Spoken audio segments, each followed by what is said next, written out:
আসসালামু আলাইকুম। প্রিয় শিক্ষার্থীরা, তোমরা সবাই কেমন আছো? নিশ্চয়ই ভালো।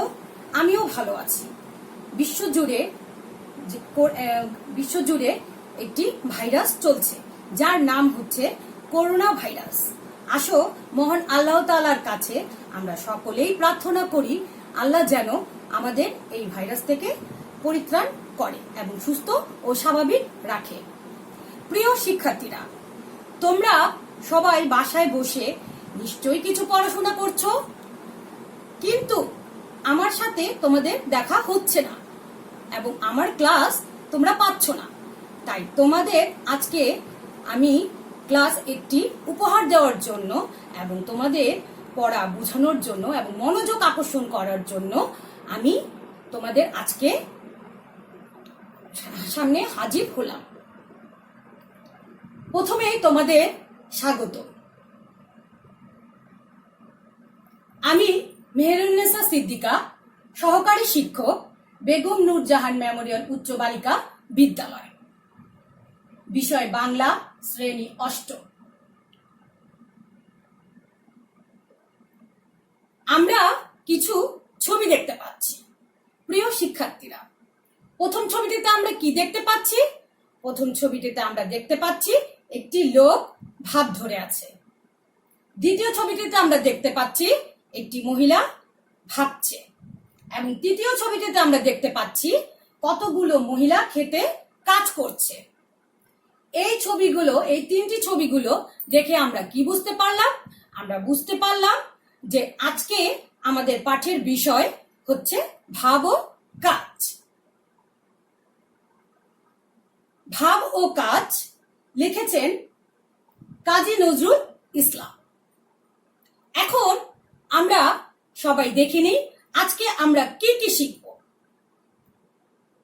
প্রবন্ধকার কাজী নজরুল ইসলামের পরিচিতি বলতে পারবে, প্রবন্ধটি প্রমিত উচ্চারণে পাঠ করতে পারবে, নতুন শব্দের অর্থ বলতে পারবে, ভাব ও কাজের মধ্যে পার্থক্য নির্ণয় করতে পারবে, মানুষকে ভাবের সঙ্গে বাস্তবধর্মী কর্মে উৎসাহিত করতে পারবে।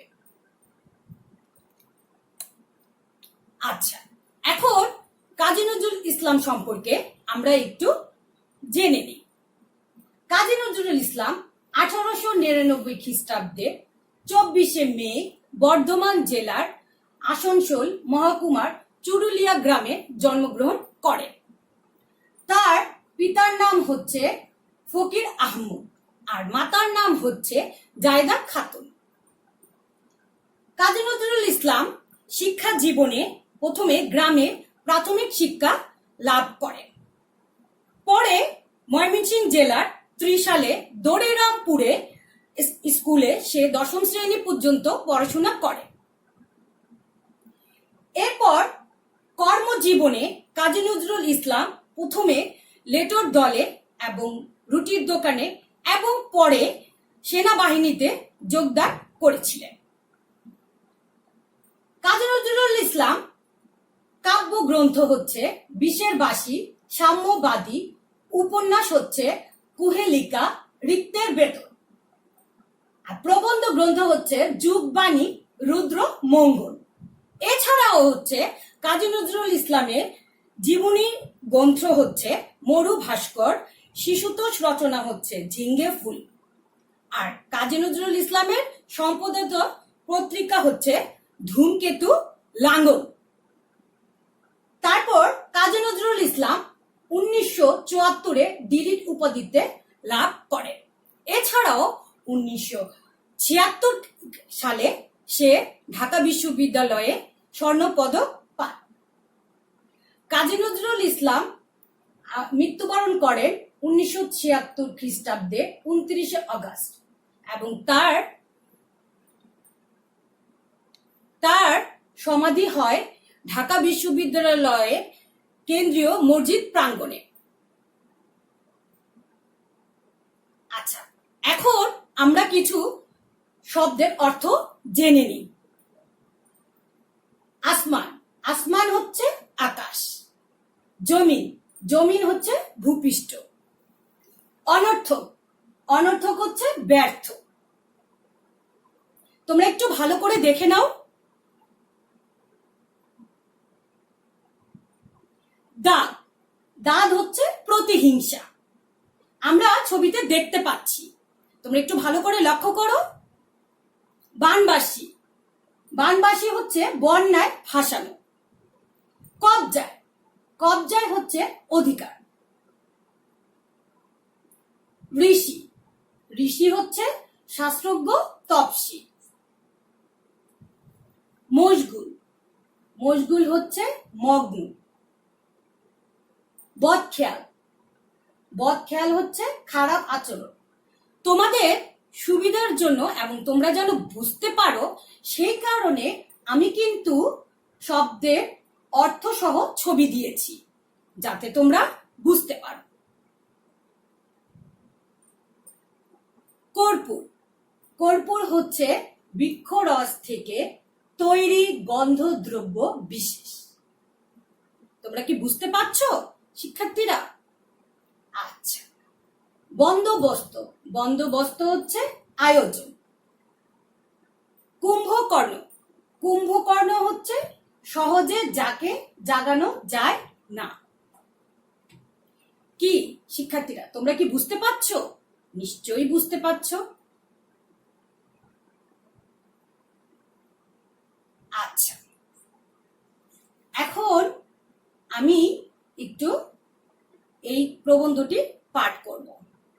তোমরা হাতের কাছে একটু বই নিয়ে বসো, তাহলে আমি যে পড়ব তোমাদের বুঝতে সুবিধা হবে। কি শিক্ষার্থী বন্ধুরা, সবাই বই নিয়ে বসেছো তো? এইবার বইটি খোলো।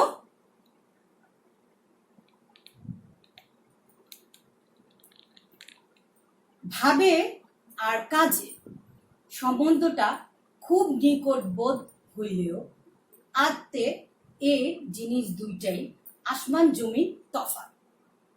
দেখো, আমি কিন্তু তোমাদের বোঝার জন্য এখানে ছবিও দিয়েছি। ভাব আর কাজ সম্বন্ধটা খুব নিকট বোধ হইল, এর মানে হচ্ছে ভাব আর কাজের সম্পর্কটা খুব কাছের হলেও আত্মে এ জিনিস দুইটাই আসমান জমির তফাৎ। এর মানে হচ্ছে কি, সেটা হচ্ছে বাস্তবিক অর্থে এই জিনিস দুইটাই পুরাইটাই হচ্ছে পার্থক্য। এরপরে দেখো আমরা কি বলি, সেটা হচ্ছে ভাব হলো পুষ্পবিহীন সৌরভের মতো একটা অবাস্তব উচ্ছ্বাস মাত্র। এর মানে হচ্ছে ভাব হলো পুষ্পবিহীন, পুষ্পবিহীন মানে হচ্ছে যে ফুলের গন্ধ নেই। সৌরভ হচ্ছে সুগন্ধ, একটা অবাস্তব উচ্ছ্বাস মাত্র, উচ্ছ্বাস হচ্ছে উল্লাস। এর মানে হচ্ছে ভাব শুধু একটা যে ফুলের গন্ধ নেই সেই রকম, কিন্তু বাস্তবে এর সাথে কোনোই মিল নেই। আচ্ছা, তাই বলিয়া কাজ সৌরভবিহীন পুষ্প নয়। এর মানে হচ্ছে যে কাজকে কি করতে হবে, ফুল যে ফুলের গন্ধ নেই সেই ফুলের মতো ভাবতে হবে।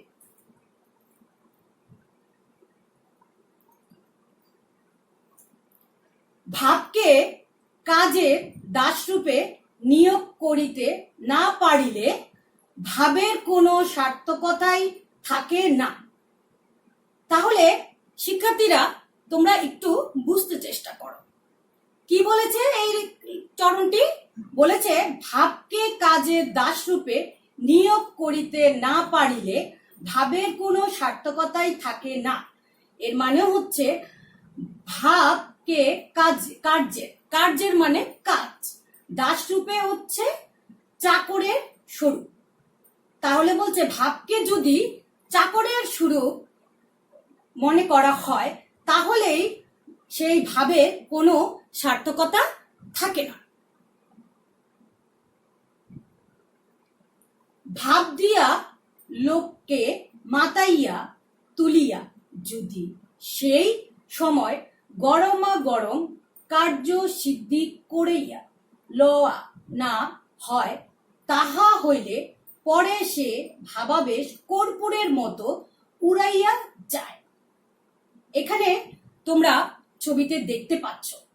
এখন ভাব দিয়া লোকেকে মাতাইয়া তুলিয়া যদি সেই সময় গরম গরম কার্য সিদ্ধি করিয়া লওয়া না হয়, এর মানে হচ্ছে ভাব দিয়ে শুধু লোককে মাতাইয়া তুলিতে হবে এমন কথা নাই, সেই ভাবের মধ্যে উত্তাপ থাকতে হবে। এবং কার্যসিদ্ধি মানে হচ্ছে কার্যসিদ্ধি এর মানে হচ্ছে যে কাজে জয়লাভ করতে হবে, তাহলেই সেই ভাব আর স্থায়ী থাকবে, কর্পূরের মতো উড়ে যাবে না। যিনি ভাবের বাঁশি বাজাইয়া জনসাধারণকে নাচাইবেন, তাহাকে নিঃস্বার্থ ত্যাগী ঋষি হইতে হইবে। এখন এই চরণটির মানে হচ্ছে যে যে ভাবের বাঁশি বাজাবে, জনসাধারণকে নাচাবে, তাকে কি করতে হবে?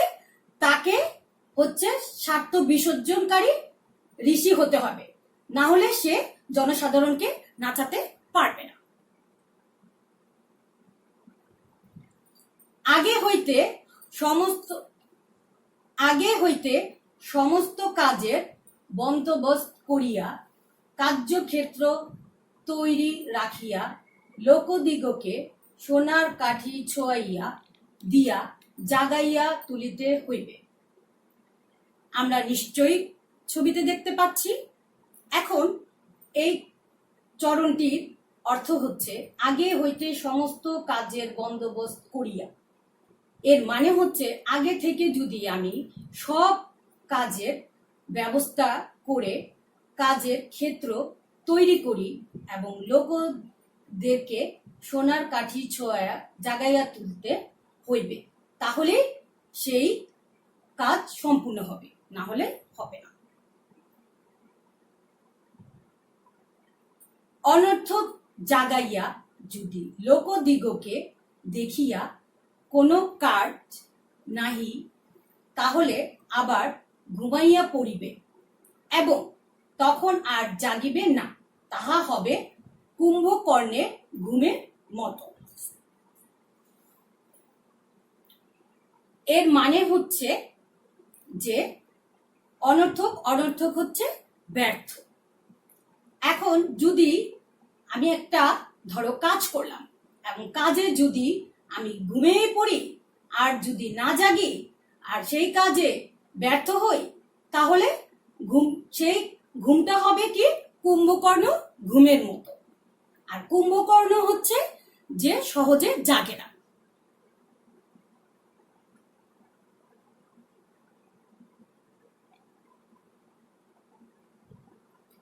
আচ্ছা শিক্ষার্থীরা, এইবার আমার সাথে তোমরা নিশ্চয়ই হচ্ছে আমার পড়াটা বুঝতে পেরেছ।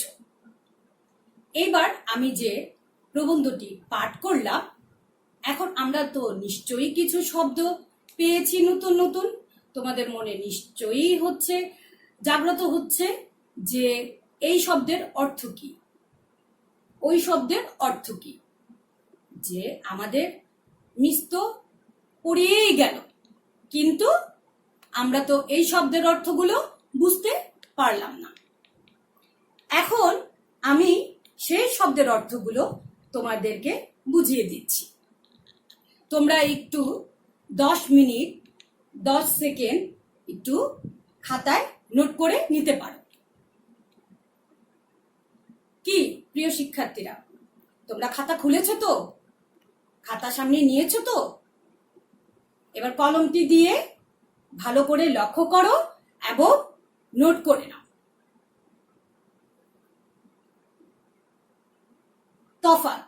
তফাৎ হচ্ছে পার্থক্য।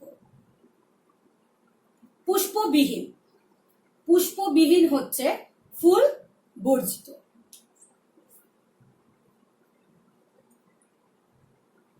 সৌরভ। সৌরভ হচ্ছে সুগন্ধ।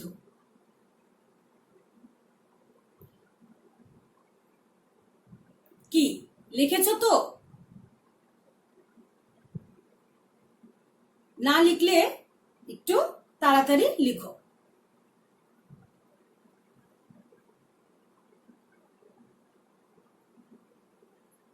এরপরে দেখো উচ্ছ্বাস। উচ্ছ্বাস হচ্ছে উল্লাস। তোমরা কি প্রিয় শিক্ষার্থীরা, তোমরা কি দেখতে পাচ্ছ ভালো করে এবং বুঝতে পারছো?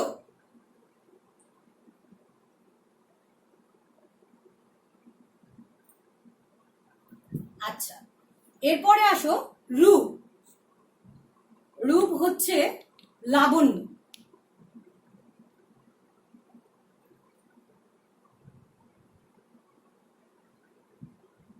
নিন্দা। নিন্দা হচ্ছে অপবাদ।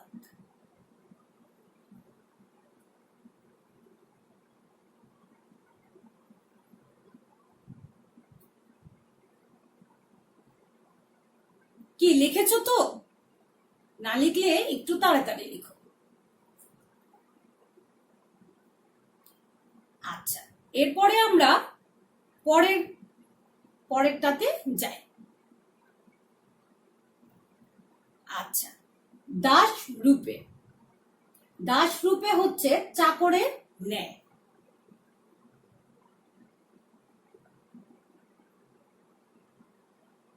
নিঃস্বার্থ ত্যাগী। নিঃস্বার্থ ত্যাগী হচ্ছে স্বার্থ বিসর্জনকারী।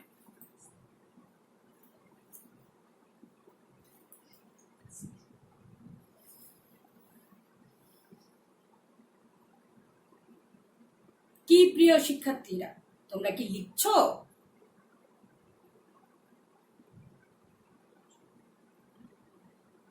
সৌরভবিহীন। সৌরভবিহীন হচ্ছে সুগন্ধ বর্জিত।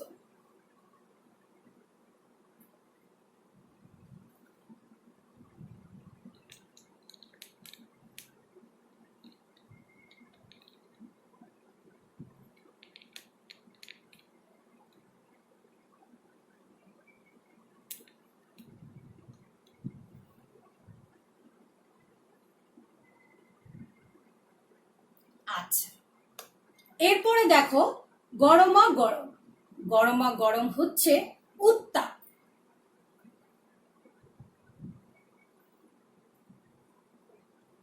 তারপরে দেখো কার্য সিদ্ধি।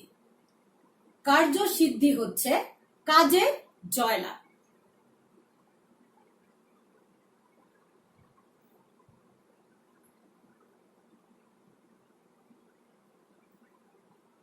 আচ্ছা, এরপরে আমরা পরের শব্দ অর্থে যাই। আদতে। আদতে হচ্ছে বাস্তবিক পক্ষে।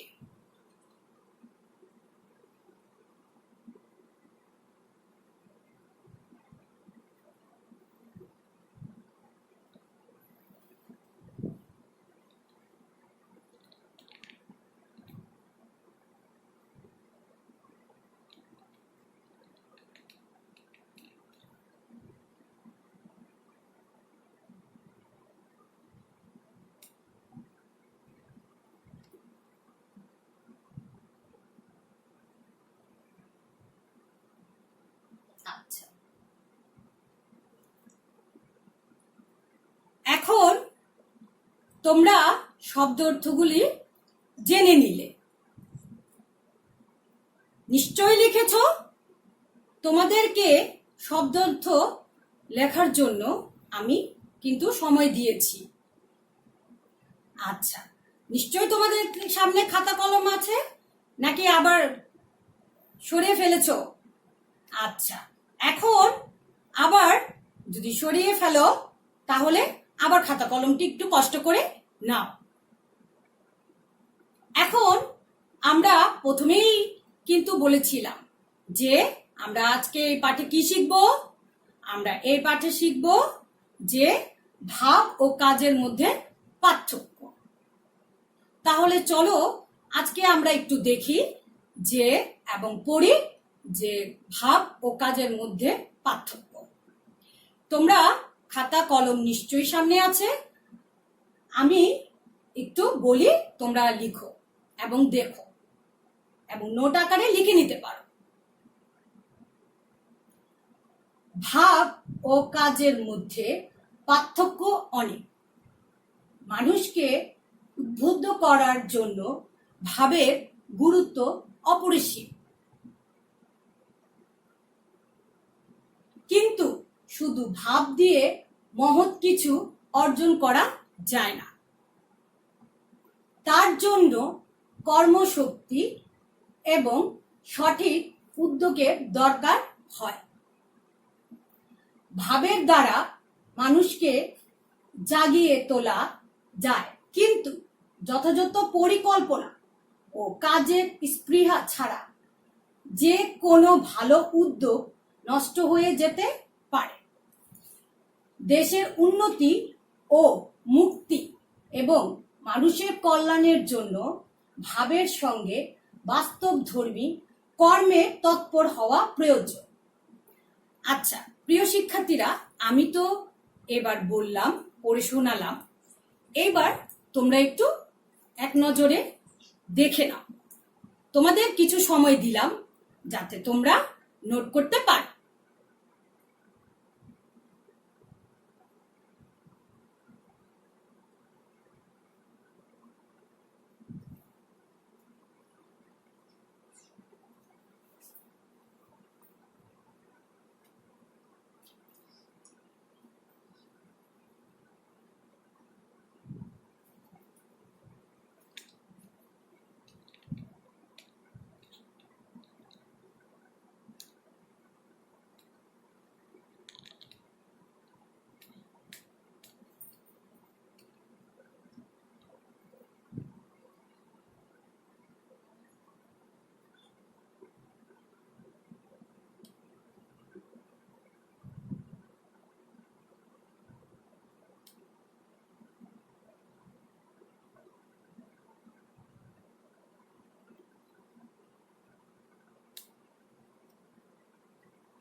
আচ্ছা, তোমরা কি লিখেছো?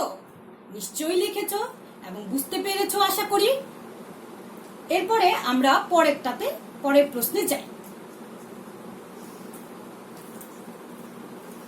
মানুষকে ভাবের সঙ্গে বাস্তবধর্মী কর্মে উৎসাহিত করা। এর উত্তর হচ্ছে, ভাব ও কাজ প্রবন্ধে লেখক ভাবের সঙ্গে বাস্তবধর্মী কর্মে উৎসাহিত হওয়ার উপর জোর দিয়েছেন দেশের উন্নতি, মুক্তি ও মানুষের কল্যাণের জন্য। মানুষ কাজের মধ্যে আনন্দের সন্ধান করে। সেই আনন্দ যারা জাগাতে পারেন তারাই নেতৃত্ব দেওয়ার যোগ্যতা অর্জন করে। লেখক এখানে যোগ্য নেতৃত্বের প্রত্যাশা করেছেন। কাজের ক্ষেত্রে উদার মানসিকতা, সহনশীলতা ও পর উপকারী মনোভাবের প্রতিফলন ঘটাতে। তাহলে প্রিয় শিক্ষার্থীরা, তোমরা এই প্রশ্নের উত্তরটি পেয়ে গেলে। এখন আমি তো তোমাদের বোঝার সুবিধার্থে একটু পড়ে শোনালাম। এখন তোমাদের সময় দিলাম যাতে তোমরা এটি খাতায় লিখতে পারো নোট আকারে। তাহলে তোমাদেরকে একটু সময় দিলাম, তোমরা নোট আকারে এটি একটু লিখে নাও কষ্ট করে।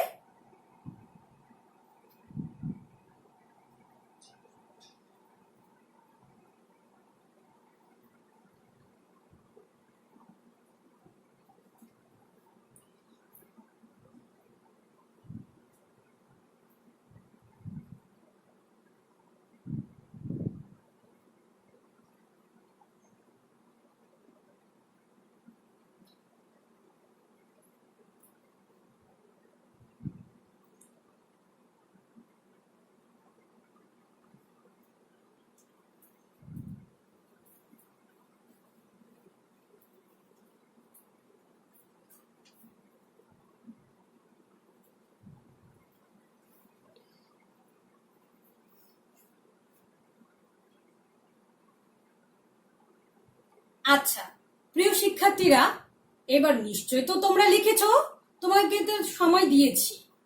আচ্ছা, এরপরে আমরা এই পাঠটি পড়লাম, এই পাঠ সম্পর্কে জানলাম। এখন একটি বাড়ির কাজ দিব তোমাদেরকে। তোমরা সেই বাড়ির কাজটি বাসায় বসে অবশ্যই করবে। তারপরে যখন আমাদের সাথে দেখা হবে, স্কুল খুলবে, হ্যাঁ, তখন ওই বাড়ির কাজটি আমাকে দেখাবে। তাহলে আমরা একটু কষ্ট করে বাড়ির কাজটি লিখে নিই।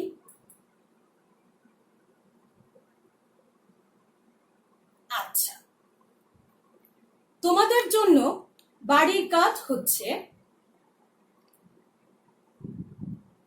একটি সৃজনশীল প্রশ্ন। যদি লক্ষ্য থাকে অটুট, বিশ্বাস হৃদয়ে, দেখা হবেই দেখা, দেখা হবেই বিজয়। আর প্রশ্নটি হচ্ছে অনর্থক অর্থ কি?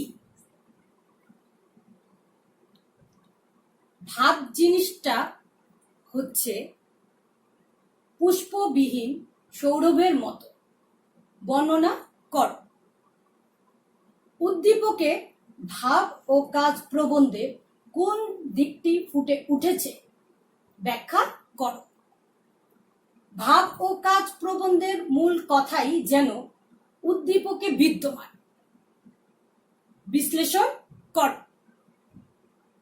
তাহলে তোমরা একটু কষ্ট করে আগের মতো বাড়ির কাজটি খাতায় লিখে নাও। তোমাদের বাড়ির কাজটি একটু ভালো করে দেখে নাও। তোমাদেরকে একটু সময় দিলাম।